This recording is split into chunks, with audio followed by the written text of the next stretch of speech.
Bon vendredi à tous, mesdames, messieurs. Bienvenue au journal Le 13h bilingue sur Canal 2 International. Une coprésentation de Monique Naoussi-Fosso et d'Henri Atembe. Yeah, good day, Monique. Thanks and welcome to join us on the 1 p.m. Bilingual News. Thank God it's Friday. We begin with our top stories.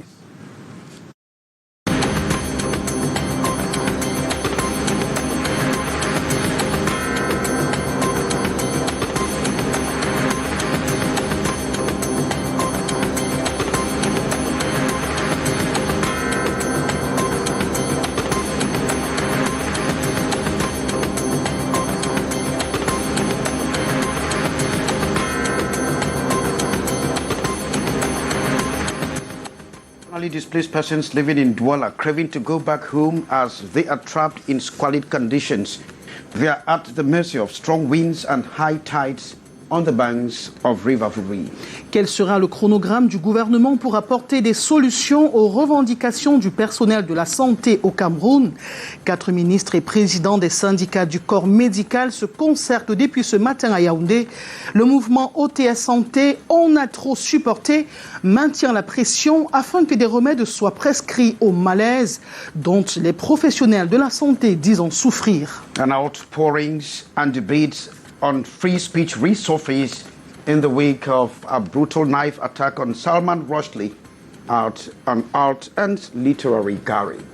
Assurer la maintenance et le bon fonctionnement des stades de compétition et infrastructures connexes, Paul Biya crée l'Office national des infrastructures et des équipements sportifs. Placé sous tutelle du ministère des Sports et de l'Éducation physique, cet office jouira d'une autonomie financière. Dans ce journal, les professionnels de sport se prononceront sur l'opportunité de la création de cet office.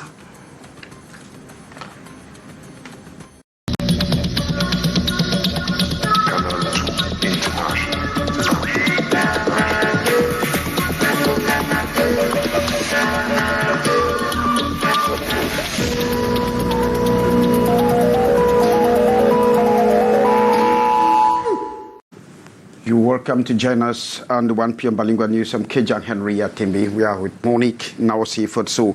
Now, having fled the conflict in the northwest and southwest regions of Cameroon, internally displaced persons seeking refuge in Bonabombe, that is in the Douala 4 municipality, are living at the mercy of strong winds and water from the banks of River Vuri. Thatch houses built on degraded mangroves across have become death traps for these people, as they are in permanent danger. And of course, as they live in these quality environments, our reporter Regina Leke-Tandak tried to find out whether they are ready to go back to their respective environments. Details in the following report.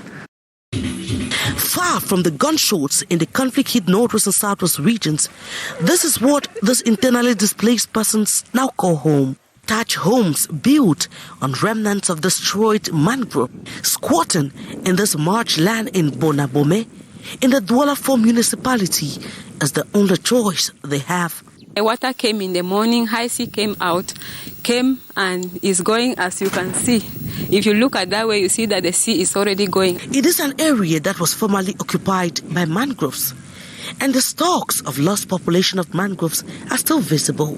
Anne acquired a 100 square meters piece of land here in the dry season at 400,000 francs CFA. But with the rains, she now regrets. Il ne savait pas que il y a l'eau comme ça.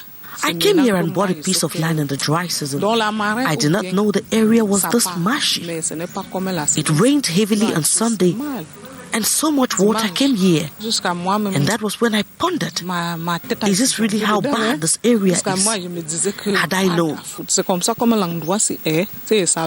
It is a battle, day in, day out, to prevent water from sweeping away their homes. And for that reason, young people are constantly digging mud to protect their homes and create channels for water. Les jeunes font le remblage. We, the young people here, spend time filling the surrounding of our homes with mud in order to form a barrier to block water.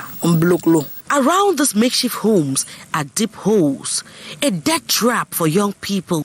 2 children died and were extracted from this pit less than a month ago. Well, thanks very much, Regina Leke-Tandak. In a bid to save the food transformation sector from collapsing under the weight of the socio-political crisis, the Small and Medium-Sized Enterprise Promotion Agency of the Northwest region of Cameroon has been explaining readily available options to some farming groups dealing in the sector. Now, it was during a meeting that took place in the chief town of the Northwest region of the country, that is in Bamenda. Once more, Regina Leke-Tandak. Farmers and farming groups involved in the food processing sector in the Northwest region have been sensitized on how to improve their activities. In a one-day come together this Thursday in Bamenda, over 100 of them have been edified on several ways the Ministry of Small and Medium-Sized Enterprises, through the Northwest Regional Agency for Small and Medium-Sized Enterprise Promotion, can be used to them, especially at this period of the socio-political crisis which is pushing many to recession. We are working in partnership with other administrations to make sure that we can actually work and maybe at the end of the day help these farmers to bring their products out of the farm. And equally, we are aware of the security situation in the region. That's why we are equally at our own level. We are trying as much as possible to chip in what we can. We have difficulties in the areas that we are doing the cultivation. So because just the transportation to go there, even to go around there, the crisis is really a problem for us. Participants have been treated to PowerPoint presentations and group discussions on the challenges on the field, as they hope government will come in with promised diverse support according to the areas where they are lagging. I saw that most farmers, most of their products, most of their sweet potatoes products, they got rotten. Like the Mendankwe people, I can cite the Mendankwe people. You find them in town, they carry the sweet potatoes, they move round. At last, they go and feed the pigs with it. So it motivated me to start researching how I can process it into flour. Drawn from the various divisions of the Northwest region, some of the farmers or farming groups came along with few samples of their produce for exhibition. Thanks very much, Regina Leke, reporting there with calls from our Northwest Regional Bureau Chief Correspondent Annie Collins. Now, the World Bank Country Director in Bangladesh, Mercy Tembam, has been promoted to Vice President and Corporate Secretary of the World Bank Group.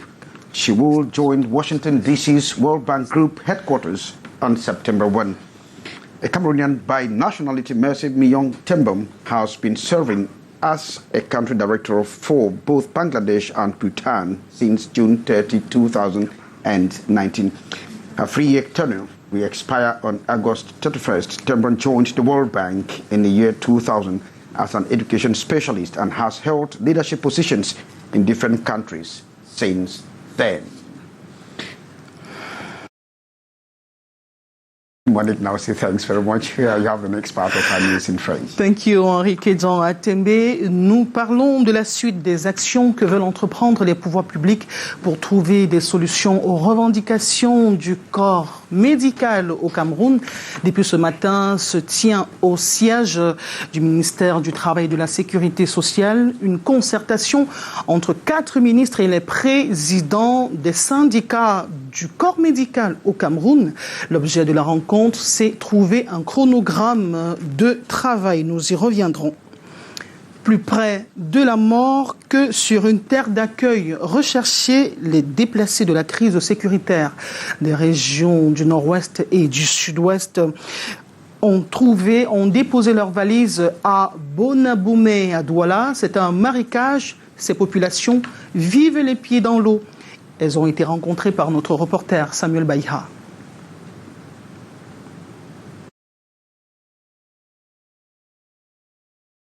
Bonambomé, un marécage de l'arrondissement de Douala 4. Fuyant le bruit des armes, les déplacés de la crise anglophone ont trouvé ici dans les eaux une terre d'asile. Quand mon mari se débrouille, il marchait et il se renseignait là où il peut avoir un terrain. Et on est venu lui montrer ici chez un revendeur. Quand la guerre a commencé, on s'est retrouvés ici. Comment? Parce qu'on nous a dit qu'il y a un quartier qu'on appelle Bonamomé. Les maisons sont moins chères là-bas.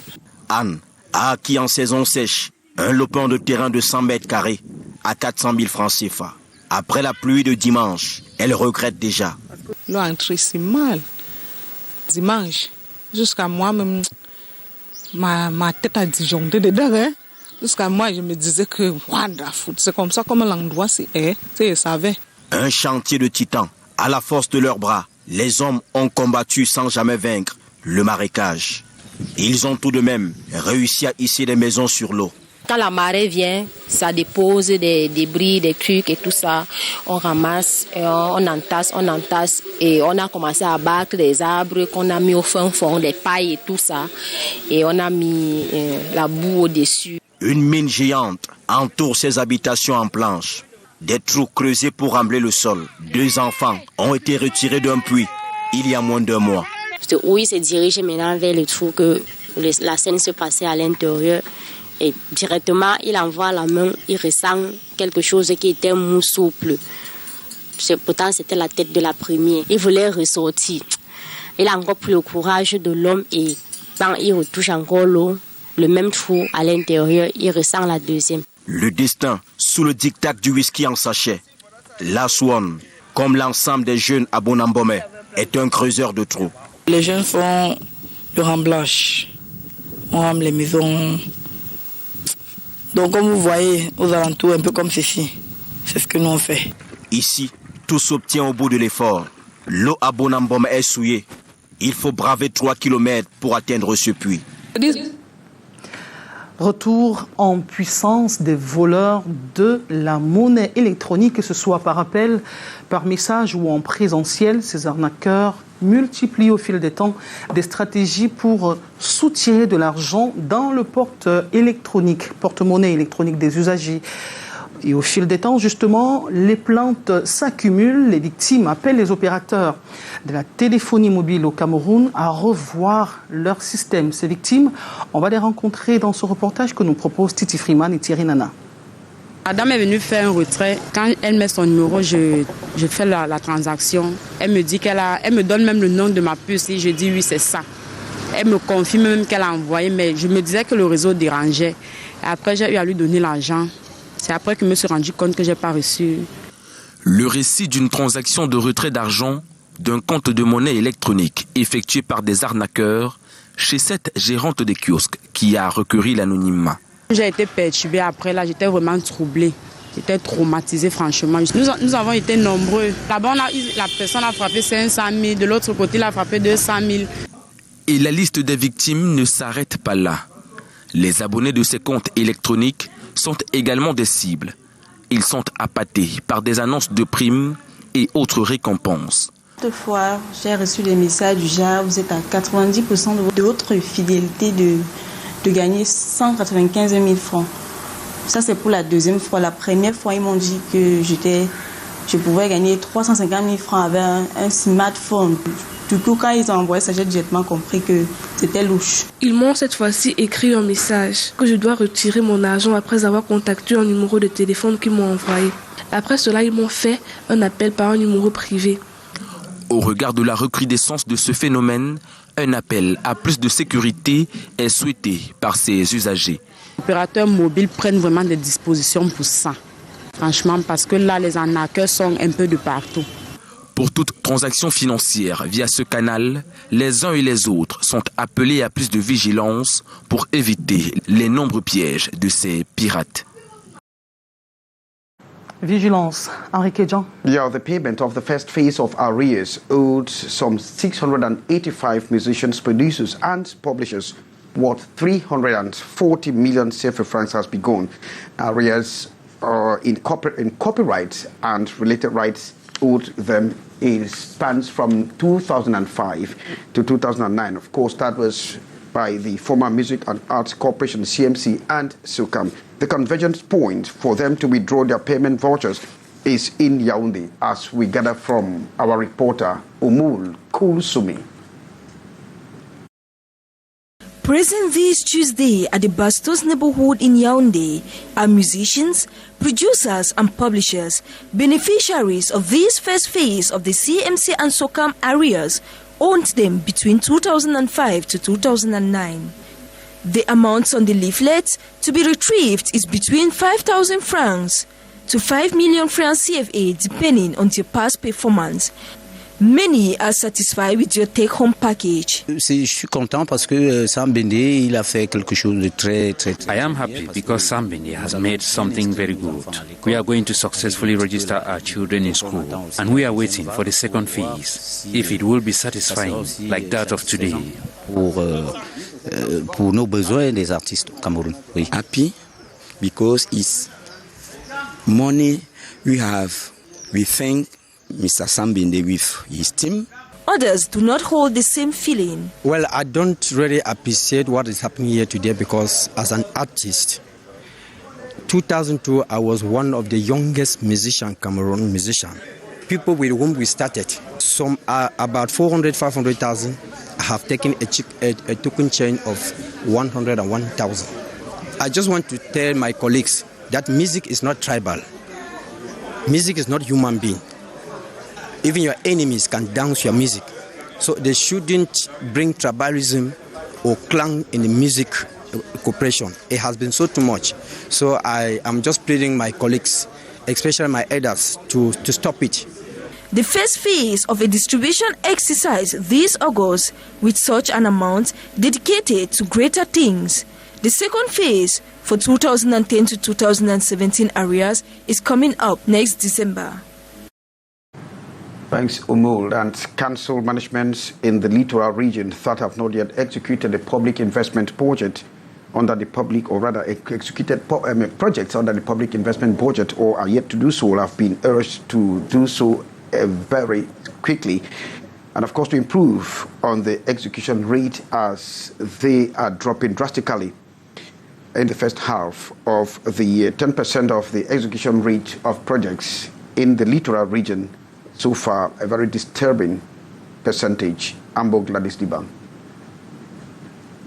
Of all the contracts awarded this 2022 in the littoral region, only 9.98% of them have been executed. Last year, same time, the execution rate stood at 24%, a drop of about 14% this year. The rate of execution was 10%, over 24% at the same period last year. The main problem was the absence of the carton de crédit. That is the main element to start the contractualization. That was one of the problems. The second problem was the insufficient quality performance of the contractor, the mayor, because they are the one who's supposed to send the project to the Commission de Passation de Marché. The littoral region was granted 11.2 billion CFA francs budget for public investments, and this fund was allocated to execute 538 projects. At this meeting in Douala, August 18, 2022, to assess public project execution in the region, it was disclosed that only 64% of the 538 projects had been awarded by July 31, 2022, a drop of about 20% as compared to projects awarded same time last year. The littoral regional delegates of the Economy, Planning and Regional Development expressed concerns that just 35 of the 196 available purchase orders have been signed out. Ella Blaise Aimé urged council management still fit dragging to get to work and ensure the overall execution rate improves by. Well, thanks very much. Ambo Gladys reporting there on the execution rate. Very poor indeed of projects in the littoral region. Monique. Yes, Henrique Jean, le Musée national a tenu sa 6e édition ordinaire du Conseil de direction sous la présidence du ministre des Arts et de la Culture, réunion au cours de laquelle il était question d'examiner et d'adopter les comptes de gestion de l'exercice 2021, mais aussi faire l'état des lieux de l'exécution à mi-parcours du budget 2022. jusqu'au 12 août dernier. Au cours de cette réunion, Pierre Ismaël Bidoum-Quat est revenu sur les activités majeures programmées et réalisées en lien étroit avec le projet annuel de performance 2021, mais aussi la responsabilité qui incombe à chacun des administrateurs au cours de ce meeting. Je vous propose de l'écouter dans cet extrait sélectionné par Muriel Annie Nango.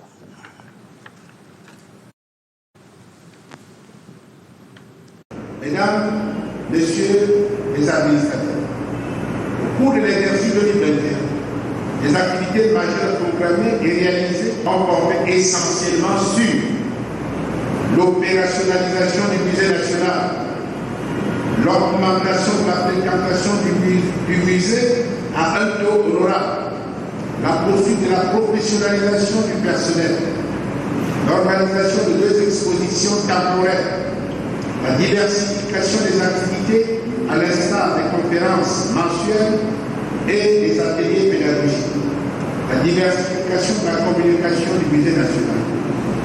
Mesdames et messieurs, au cours de cette session, vous êtes amenés à statuer sur les états financiers de l'exercice 2021.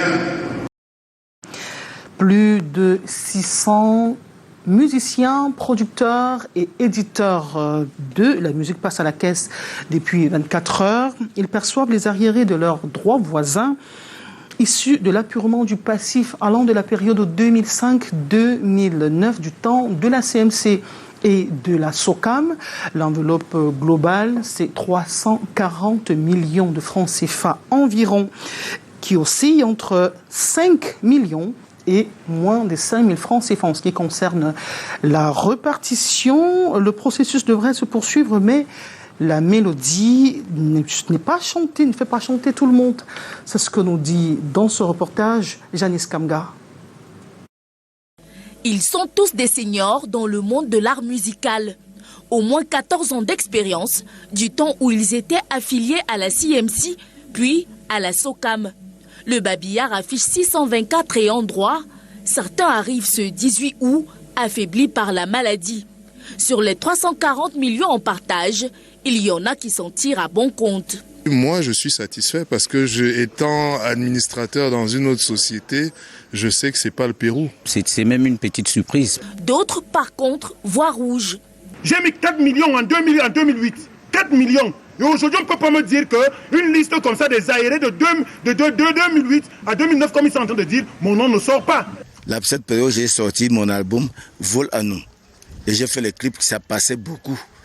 À ma grande surprise, me voici, on me donne 78 909 francs. Où est l'argent, c'est ça? Selon le comité d'appurement, les montants oscillent entre 5 millions pour le grand bénéficiaire et moins de 5 000 francs CFA pour le plus petit. Des sommes réparties selon des critères bien précis. On paye selon un travail qui a été fait, qui a été élaboré dans une période bien donnée.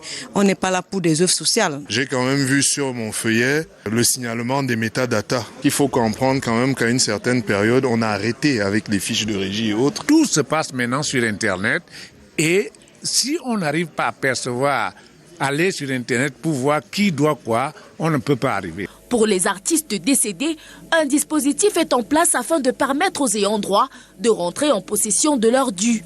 Une notification de chaque famille que c'est elle qui a le droit de récupérer parce que dans ce genre de cas, nous voyons tout le monde venir dans la famille essayer de percevoir. Pour les mécontents, un comité de requête est ouvert au pôle de Douala et Yaoundé. Ces paiements rentrent dans le cadre de la première phase d'appurement. La deuxième est annoncée au mois de décembre prochain. Elle devrait couvrir la période allant jusqu'en 2017, en espérant que cette vague ne laisse pas aux artistes un autre goût amer. Le goût n'est pas forcément amer pour ce qui est de l'enseignement de la littérature anglaise au Cameroun. Junior Ossan, vous nous le dites. Au Cameroun, le problème d'accès aux livres par les élèves handicape l'enseignement de la littérature anglaise aux apprenants. C'est souvent très difficile dans certaines zones reculées. On ne peut pas universaliser parce qu'on ne peut pas dire que ce qui se passe dans le centre-sud et ce qui se passe peut-être à l'extrême nord peut-être du pays où je viens. On a les cas où l'accès aux livres sont souvent vraiment difficiles. tant bien dans les écoles, tant bien chez les parents. À côté de cette difficulté, les enseignants d'anglais font face de plus en plus à des salles de classe pléthoriques. Parce que pour enseigner la langue, il ne faut pas être trop nombreux. Et quand on est trop nombreux, on ne suit pas chacun des élèves. Donc c'est déjà un grand défi pour chaque enseignant. Le 16e congrès national des professeurs d'anglais de littérature du Cameroun, qui se tient à Douala, au-delà de ces difficultés, envisage la valorisation de la qualité des enseignements dispensés aux élèves. Kamel.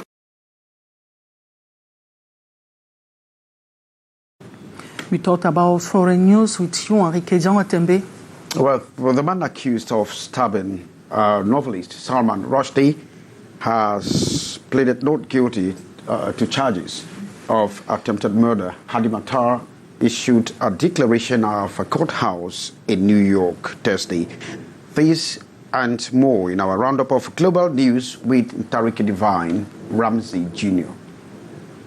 The man accused of stabbing Salman Rushdie last Friday in New York has pleaded not guilty. Hadi Matar denied charges of second-degree attempted murder at a first court appearance Thursday. He is accused of wounding the 75-year-old author of the Satanic Verses as he was about to deliver a lecture at an educational retreat last week. Rushdie is reportedly in a stable condition. Mata, meanwhile, will stay in detention until he returns for another hearing next month. Ukraine's President Volodymyr Zelensky and visiting UN Secretary General Antonio Guterres have discussed the concerning situation at the Zaporizhzhia nuclear power plant, as well as the resumption of grain exports. Speaking at the conclave Thursday in Lviv, Guterres agreed to continue the coordination on the grain initiative implementation, emphasizing the importance of increasing the number of vessels exporting foodstuff from Ukraine. The nations will go on working in full solidarity with the Ukrainian people to mobilize all of our capacities and resources alongside our national partners to continue to provide humanitarian support to people in need wherever it is required. Firefighters in Algeria were on Thursday seen battling a string of blazes fanned by drought and a blistering heat wave that have killed at least 38 people and left destruction in their wake. According to multiple sources, including local journalists and the fire department, at least 38 people have so far been killed and over 200 are suffering burns or respiratory problems from the smoke. Well, thanks, Divine. Reporting there, rounding up our foreign news, Monique. Yes, Enrique Jean Atembe, nous clôturons ce journal par l'information qui nous est parvenue depuis près de 48 heures déjà. Office national des infrastructures et des équipements sportifs, le décret portant création de cet office est dans l'air du temps. Cet office aura pour mission d'assurer la maintenance et le bon fonctionnement des stades, des compétitions et infrastructures connexes. Qu'en pensent les professionnels de sport? Reportage que nous propose Daniel Anissé-Boudjé. Avec l'organisation de la Coupe d'Afrique des Nations 2021, le Cameroun s'est vu doté de magnifiques infrastructures sportives. Une vingtaine de stades construits pour certains et réhabilités pour d'autres. Des ouvrages qui nécessitent une maintenance régulière au risque de faire regretter les centaines de milliards investis par l'État.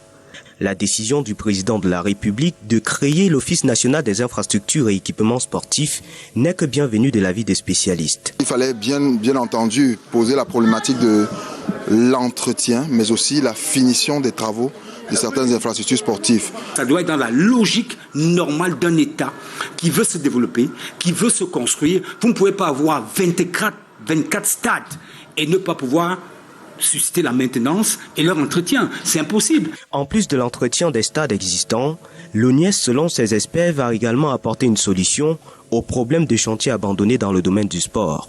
On a eu des gymnases entre Douala et Yaoundé, des gymnases multisports prévus pour 2 ans qui ont duré pratiquement une éternité.